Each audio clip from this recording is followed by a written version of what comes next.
Welcome to Living Inspired with Autism. I'm your host, Antoinette, and today let's talk about something I bet is living in your heart right now, even if you haven't spoken it aloud. That whisper that says, I'm not good enough. Oh, my friends, how are you today? Please say amazing. When someone asks you how you are, don't say fine. Of all the words that you could pick in the whole wide world, you choose fine? Come on, we can do better than that. Let's say we are amazing. We are fantastic. People might ask, why? How are you today? Fantastic. Well, why? What's your reason? Clean drinking water, my friends. Clean drinking water. That's a miracle. That's a reason to feel fantastic. So let's use whatever we can to lift ourselves up, because today we're diving deep into this thought that plagues so many autism parents. I'm not good enough. This is the problem that I would say most parents I work with present with. I think it's curious how many of us have this thought about ourselves as autism parents, but as people, as humans as well. We're just not good enough. It's not as if we apply it to a specific skill set, which obviously would make sense. It's not, I'm not good enough at helping out with sensory regulation, or I'm not good enough at advocating at an IEP meeting, or I'm not good enough at my job.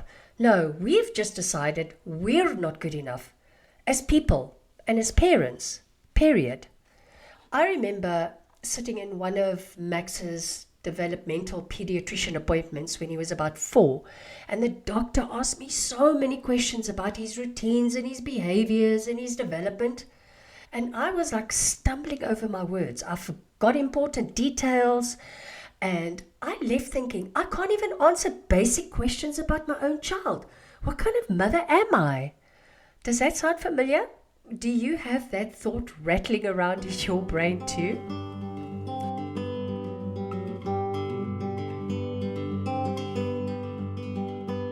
Now, I want you to really think about this. Do you believe that other autism parents are better than you? Do you believe some are worse than you? Here's my theory. This is what I think is true. Are you ready? I don't think any parent is better than another parent. And you might be thinking, whoa, now you've lost me. What about those Instagram perfect autism moms with their color-coded visual schedules and their sensory-friendly home renovations? What about that dad who built that amazing sensory room, or those things with all the locks and gadgets on for their kids from scratch? What about the parent who seems to have tried every therapy, read every book, and whose child is making like remarkable progress? They are talking, the kids are talking, and you can actually see the progress. They're certainly better autism parents than me, right? That's what you're thinking.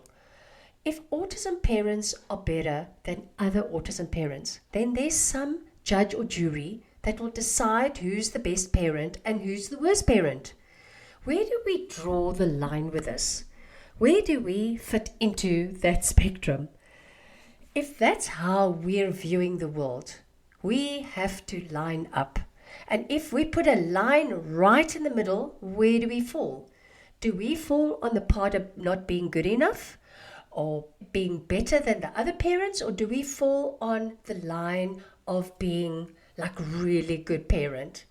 And most of us judge ourselves so fiercely. We would end up putting ourselves on the not good enough side of things.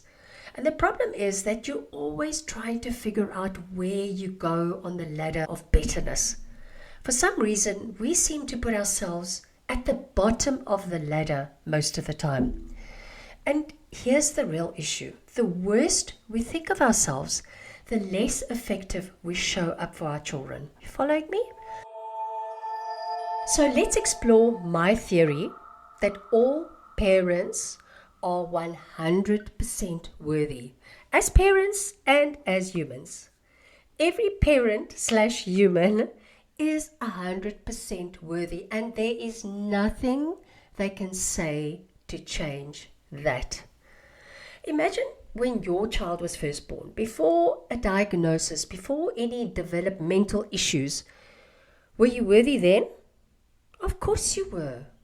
Now imagine the day you received your child's autism diagnosis. Did your worthiness as a parent change in that moment? Did you suddenly become less worthy because your child's neurology is different? Here's what I believe. We are parents who create our parenting experience based on what we think. Most of us don't know how to choose those thoughts consciously. So most of us are living the effects of misguided thinking about our worth as autism parents.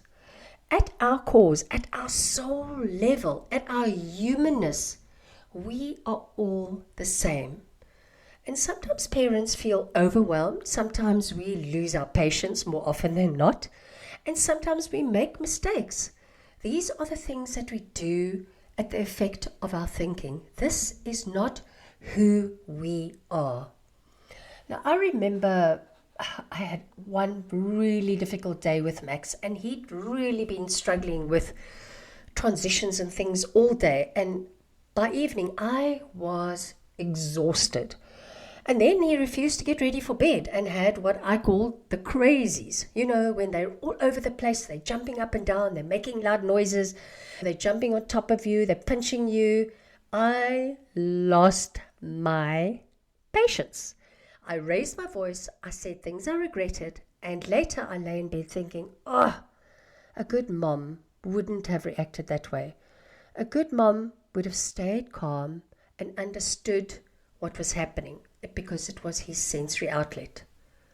But having a hard moment doesn't make you less worthy as a parent.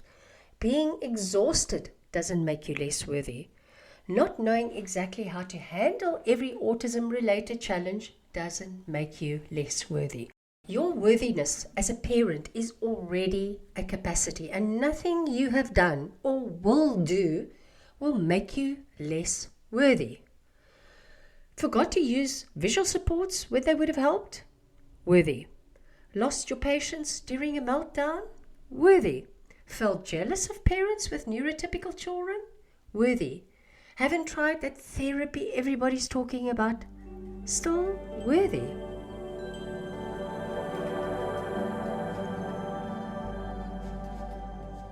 So, if you're still with me and willing to explore this idea that we're all worthy parents, why even bother trying to learn and grow and do better? Why not just accept our limitations and stop trying? Now, that's a great question because it makes your experience of being a parent better, not because it makes you better. If you spend your parenting journey believing that you're not good enough, you'll parent from a place of fear, of inadequacy, and anxiety. You'll constantly be trying to prove your worth through your child's progress, through the therapies that you choose, and through how well you manage public meltdowns. But if you parent from a place of knowing that you are already worthy, you can actually focus on what actually helps your kiddo. You can learn and grow, not to prove your worth, but because you want to create the best possible life for your child and yourself. Now, I noticed this shift in my own parenting because when I parented from not good enough, I was constantly comparing Max to other autistic kids. I was constantly beating myself up when strategies didn't work or I lost my cool. I was constantly exhausted from trying to prove my worth. And when I started parenting from I'm already worthy, I could see Max more clearly. I could choose things and approaches based on what actually worked for him, not what I thought a good autism parent would do.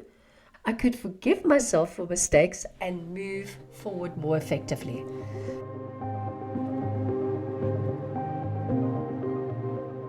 Let's talk about what keeps so many of us stuck in this not good enough thinking. First, there's the unique pressure of being an autism parent. From the moment of diagnosis, we're told that early intervention is crucial, that what we do now affects our child's entire future, and this is pressure, my friends. Talk about pressure. No wonder we feel inadequate.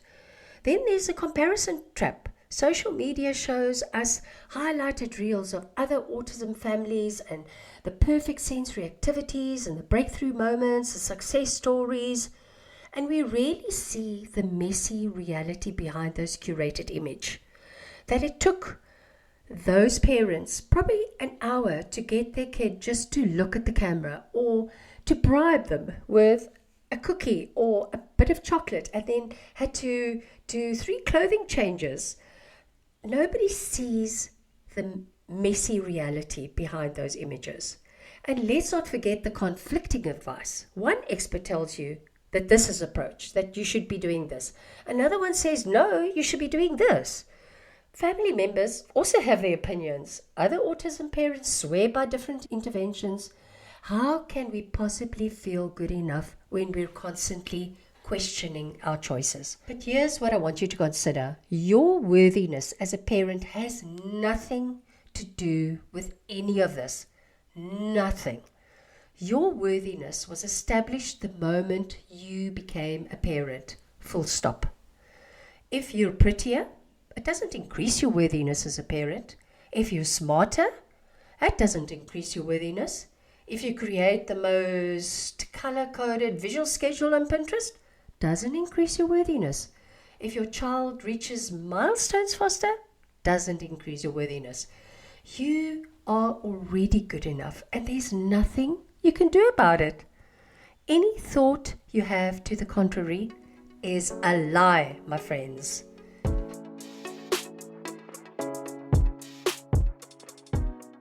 How do we live from this place of inherent worthiness as parents? Firstly, we need to become aware of those not good enough thoughts. These thoughts are so habitual for most of us that they become like background music, always there but rarely noticed. Start catching yourself when you think, a better mom would know how to handle this. A better mom would know how to deal better with this. I should be doing more things with them. Other parents seem to manage this so much better than I do. If I weren't a good enough parent, he would be making a lot more progress. These thoughts are not facts. They are just thoughts. They are fiction. They are thoughts that hurt rather than help. Next, practice separating your child's challenges from your worth as a parent. Your child's autism is not evidence of your failure. Their meltdowns are not evidence of your inadequacy. Their developmental timeline is not a reflection of your parenting abilities.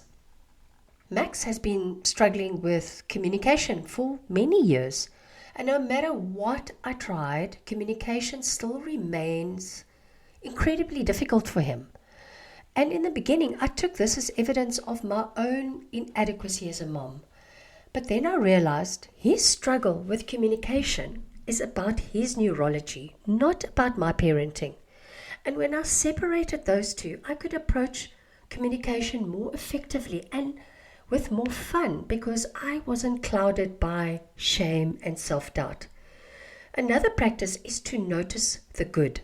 Our brains have a negativity bias that makes us fixate on what went wrong rather than what went right. Start actively collecting evidence of your competence and love as a parent.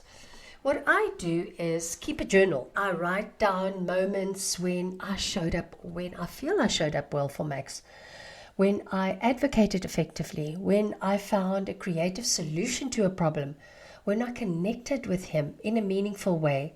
These moments don't erase the difficult ones, but they give a more balanced picture of parenting.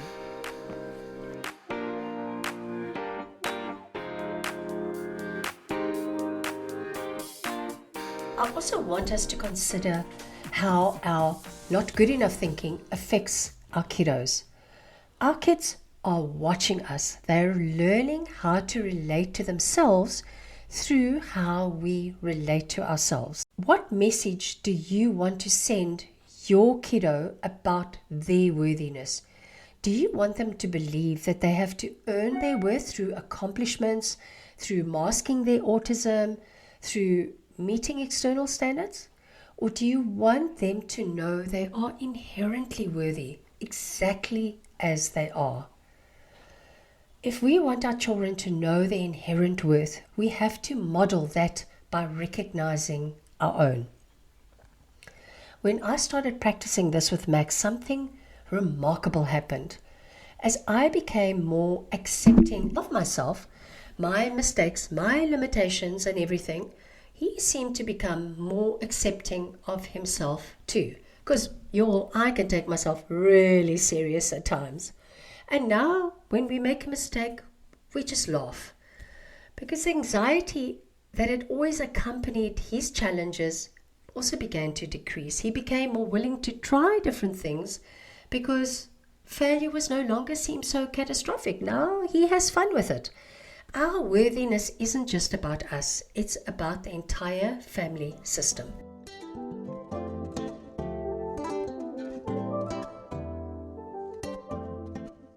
So where do we go from here? How do we live from this place of knowing we are already good enough as parents?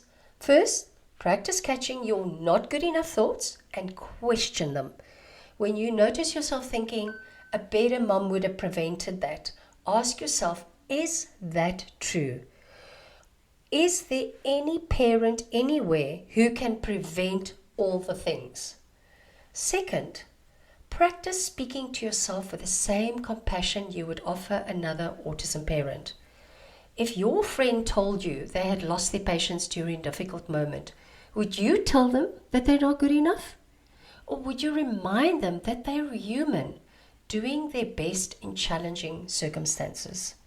Thirdly, remember that growth and learning can come from a place of worthiness rather than inadequacy. You can seek out new strategies, you can try different approaches, and evolve as a parent, not because you're lacking, but because you're already worthy of the best possible experience of parenting. And finally, connect with others who see and honor your worthiness. Find your community. We are here, who don't measure worth by which therapies you've tried or how your child is progressing, but who recognize the inherent value in each parent's journey. You are already good enough, my friend. There is nothing, absolutely nothing you need to do to earn your worthiness as a parent.